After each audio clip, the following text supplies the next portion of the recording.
How did this morning's chaos affect business and traffic in the area? Many retailers had to open at least 4 hours late today. Some didn't even bother opening their doors at all.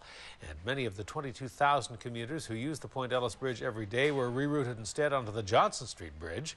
And that caused disruption. A News reporter Maggie Cox has more on that. She joins us live. Maggie.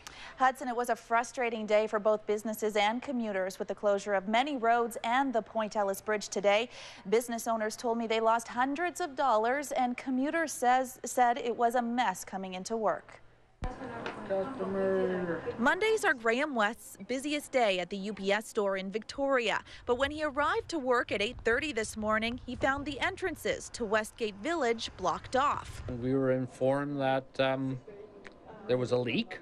Wes was finally able to open his shop around 1 o'clock this afternoon. He says as a result of opening late, he has probably lost around $600 or $700 in business. But also, we have mailboxes here, so we haven't received our mail for our customers.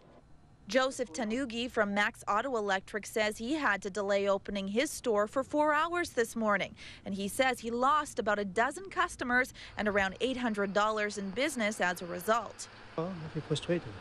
I mean, how would you feel? So what else? Hope I get some compensation. But the CRD says it needs to figure out why the incident occurred before it can discuss compensation, but that the contractor would most likely have insurance to cover this type of situation. And while it was chaotic for many businesses in the area this morning, it was even more hectic on the roads. With the Ellice Bridge closed, commuters had to reroute to the Johnson Street Bridge, causing delays, confusion, and a great deal of headaches. Heading into the rush hour this morning, it was very busy on all arterial routes coming in, and we wanted to minimize that impact. This morning's commuter chaos has some people wondering about the fate of the Johnson Street Bridge. If the city decides to repair the existing crossing, it might have to be taken off site for 10 months. And the 30,000 commuters who use Big Blue every day would have to use the Point Ellice Bridge instead.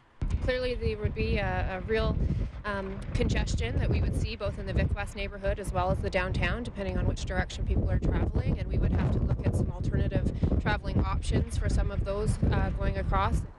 It wasn't just the drivers who were dealing with disruptions. The Selkirk Trestle was shut down for hours this morning. Jordy Hughes was riding his bike along the Galloping Goose on his way to work when he got turned around. Oh, it was like a jet engine, and you could hear it, and the cop or the police officer just told us that that was the gas leak, and it just sounded like a plane was taking off. But the disruption could have been worse. If Terracin had been forced to shut the gas off entirely, hundreds or potentially thousands of customers would have had to reignite the pilot lights on their gas furnaces and appliances. Now, Hudson, the city of Victoria says the bridge will remain closed until at least tomorrow morning at 6, but the Galloping Goose is fully open. All right, Maggie Cox reporting. Maggie, thank you. Thank you.